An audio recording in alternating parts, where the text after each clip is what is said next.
Welcome back to the Peruvian Waltz podcast. I'm your host, Brian Birdie, and I'm joining here from Lima, Peru, as always. I'm joined by Christopher Vizcardo in Utah, who seems to have slowed down a little bit on the different locations in every pod. Like, he's been more consistent in recent times. I haven't noticed that point until just today. How are you, Christopher, or wherever you're joining us from?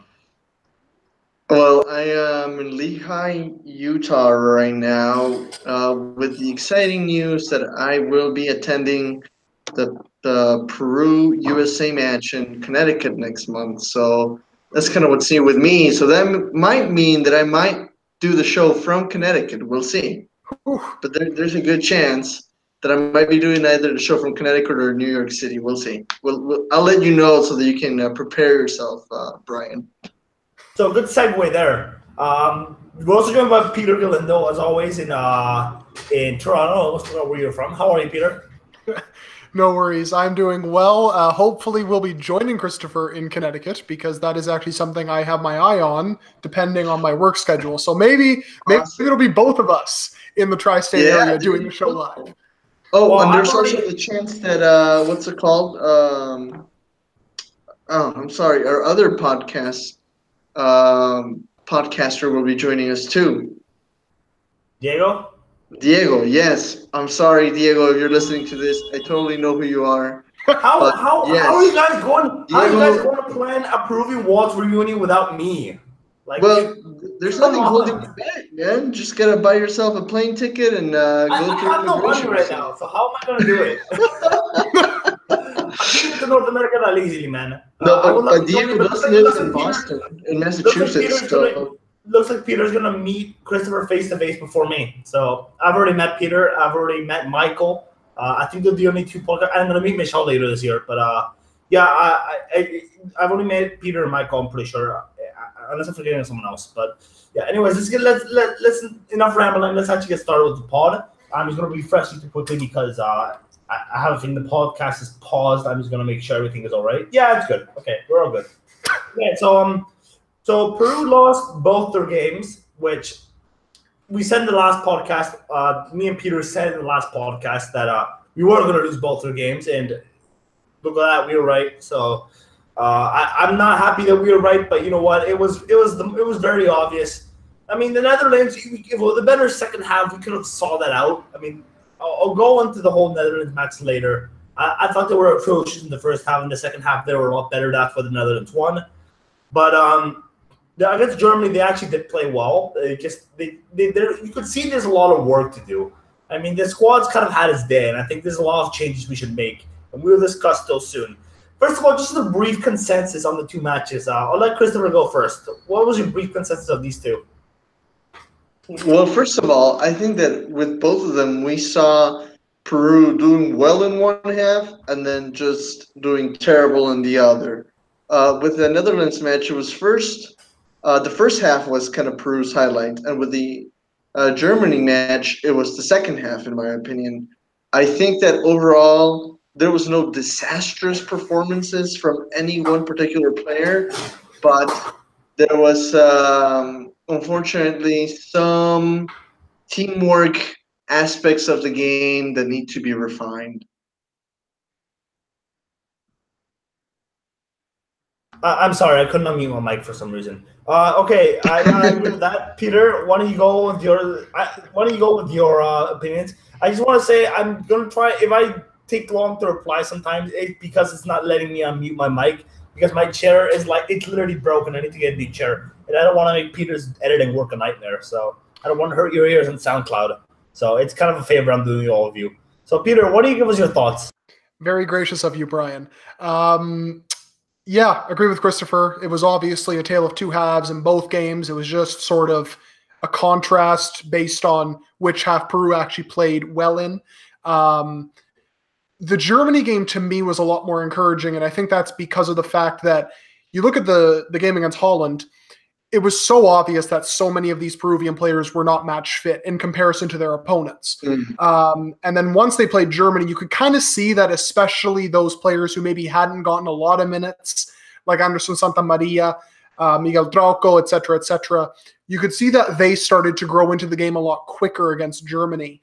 And And I think that made a massive difference in the first half. In the second half, excuse me, because you saw that they were able to last a little bit longer, which I think was a big issue against Holland. That and the fact that Frankie de Jong just completely tore apart the Peruvian midfield in Amsterdam. But generally speaking, look, we knew that there were going to be kinks in the armor. We knew that there were going to be some issues. I think most of the problems came down to the fact that the team just wasn't really in sync, because obviously spending a few months apart, not really playing at their clubs, at least in some of the players' cases, I think that was always going to affect them. But I think we can take solace in the fact that Peru actually, sure, you can argue whether the intensity of the match was all there and whether the opposition maybe had all their resources put into these games. But the fact that they were able to take it to both of these teams, even if it was just for one half each, I think is very, very good, because these are where you learn valuable lessons. And it was Antoine Griezmann, who I believe it was before France played Germany in the Nations League. He was asked about basically the World Cup opposition they played against, and he mentioned that Peru was actually the best team that they faced in Group C, talking about France, but that they maybe just didn't have enough experience, especially against marquee opposition. And that's why these friendlies are so important, because you get that experience against marquee opposition, you are punished for not finishing your chances, and you're punished for individual mistakes. Case in point, the 2 errors that Anderson Santamaria committed against Germany. First of all, we got some dwellers in the chat. Hello, Mr. Raul. Hello, Roger Ojeda, unless it's Roger, like Colombians, Roger Martinez. And we have Luis Asin, who's actually a friend of mine. How are you all?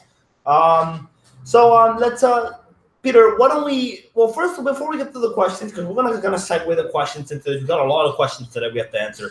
So we're gonna segue the questions into the discussion. But first of all, who would you like to see in the October call-ups? I'll let Christopher go first, because I know Peter's gonna say what I'm gonna say. He's gonna steal my ideas. So let Christopher go first, and then me and Peter kind of like split it. So, what do you think we should be called up in October that we didn't see now and could really change some of the side right now? Well, I think that there's different factors that are kind of hurting Peru right now. Like Peter mentioned, first of all, that there are some key players that are unfortunately not seeing minutes with their clubs. I think that overall, the fact that the game was so, well, I don't want to say rushed, but, well, maybe it was rushed in that, you know, we were waiting for Gareca to renew his contract. We waited for that for a while. He said that he didn't pick the opposition that we were going to face this month. And then, you know, we were kind of like on the go, and then everybody kind of just met in Europe, and that was it. While usually Gareca's style of training starts 2 weeks, sometimes even 2.5 weeks before the match, and you know he starts working first with the defense, who are usually players that are based in Peru that can leave their clubs early and so forth, and starts building from there. So the reason why I'm saying all of this and segueing it into like who do I want to see is because I think that those 2 factors are going to be important before we start playing the chess game in which we're going to take replace pieces. But with that said, I think that all lines of Peru do need some reinforcing, do need to see some new faces for competition amongst the players, and also to start trying out new players for the cycle that will be coming up next year with the Copa America and with the qualifiers. So therefore, I think that I want to see someone like Concha for sure. Benavente, like honestly, holy cow! I know that Gareca didn't mean to call him. He called him way too late, which is why he wasn't in the squad this time. But we need to try him. I mean, I don't know if he's like the replacement for Cueva, but at least we need to try him and see if he can strengthen us and kind of help us set things in balance. Other than that, I do think that we need to try the Duarte on goal also. Start giving him a few minutes with the national team. Those are probably the 3 names that come to mind right away. I'm sure that you guys will have some more.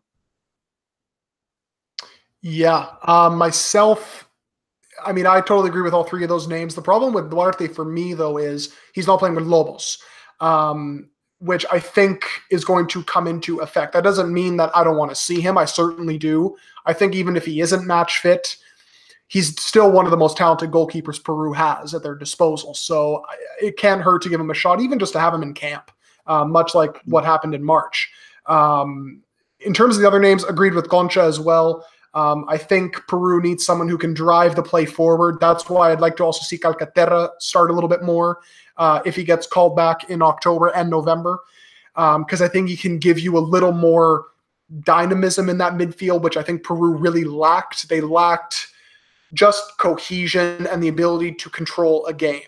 Yes, you don't always expect that against quality opposition because you are maybe expected to absorb a bit more pressure. But when Peru got the ball, they couldn't string passes together, and that was a big problem to me.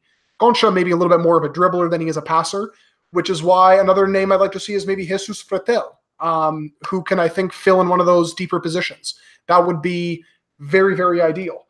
And in terms of maybe another name that comes to mind, I'm sure Brian would bring it up as well, but who is currently away right now fixing his internet. We'll blame it on Peruvian internet. We will always blame the Peruvian internet. Another name as well, which I'm sure Brian's going to agree with me, is Flavio Gomez, because, I mean, I'm sure, Christopher, you'll agree with me on this one too. I think part of the problems for Peru is maybe on the left wing because Edison Flores is not quite back in sync yet. Yeah. So why not give Flavio Gomez a shot? You mentioned the number 10 spot, which Cueva, okay. These two friendlies didn't really show up. I think that has a lot to do with the fact he hasn't been starting with Krasnodar as the season has started. So why not give Christian Benavente a shot? Because you know he's going to be in better form. He can give you, again, more dynamism in the final third and supply fantastic service to someone like Raul Ruiz, right?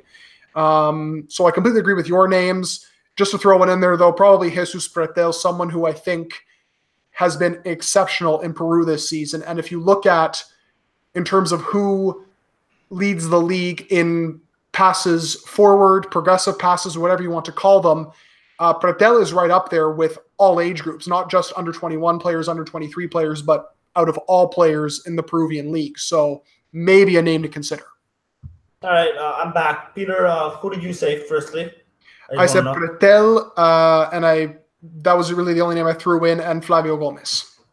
All right. Okay, so Pretel is definitely a good shout. I think that my pick, though, if we're going to pick a midfielder, I would pick Alexis Arias. And I said this on Twitter many times. I saw him today against Ayacucho, and I really think he has what it takes. He plays like Yotun. He's well trained in the arts of defense, and he's also, what's his name? He's also good at long balls, kind of like what Yotun does. He's good at picking out a pass. He has some good vision. I think he can do a job in that.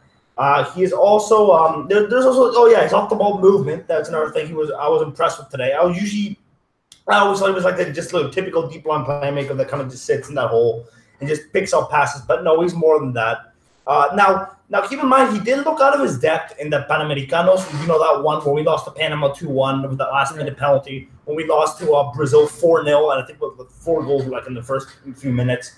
You know, that really crappy side that still had the reserve Universitario player Maldonado, who's now playing Copa Peru. They look out of his depth there, but I think he's matured, and I think he showed Melgar in the last few years that he can be called up. There's potential to play around. Same with the Libertadores. He didn't look that good.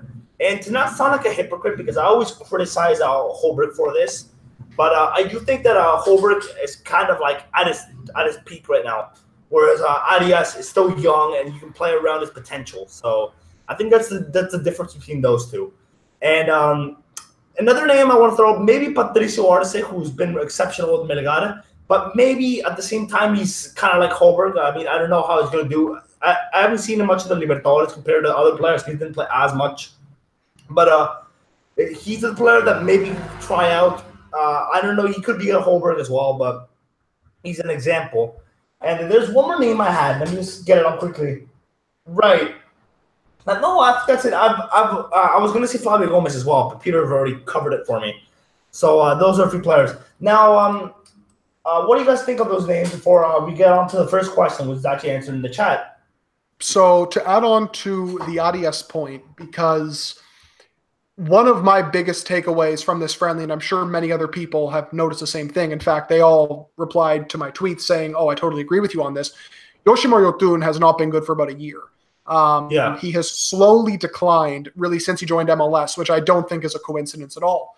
Because in MLS, you have more time to think on the ball. You have less pressure on you. So when you go from that to facing a high-pressing Germany side or a high-pressing Dutch side or just in general a quality opponent, you're going to experience a drastic difference, obviously. So when it comes to ADS, Brian makes great points in that he does play very similarly to Yotun. He is also very defensively responsible. And if you just look at the underlying numbers in the Peruvian league, he actually is among the top 20, 25 players in progressive passes, so passes forward, and passes into the final third. So he's someone who can advance the ball.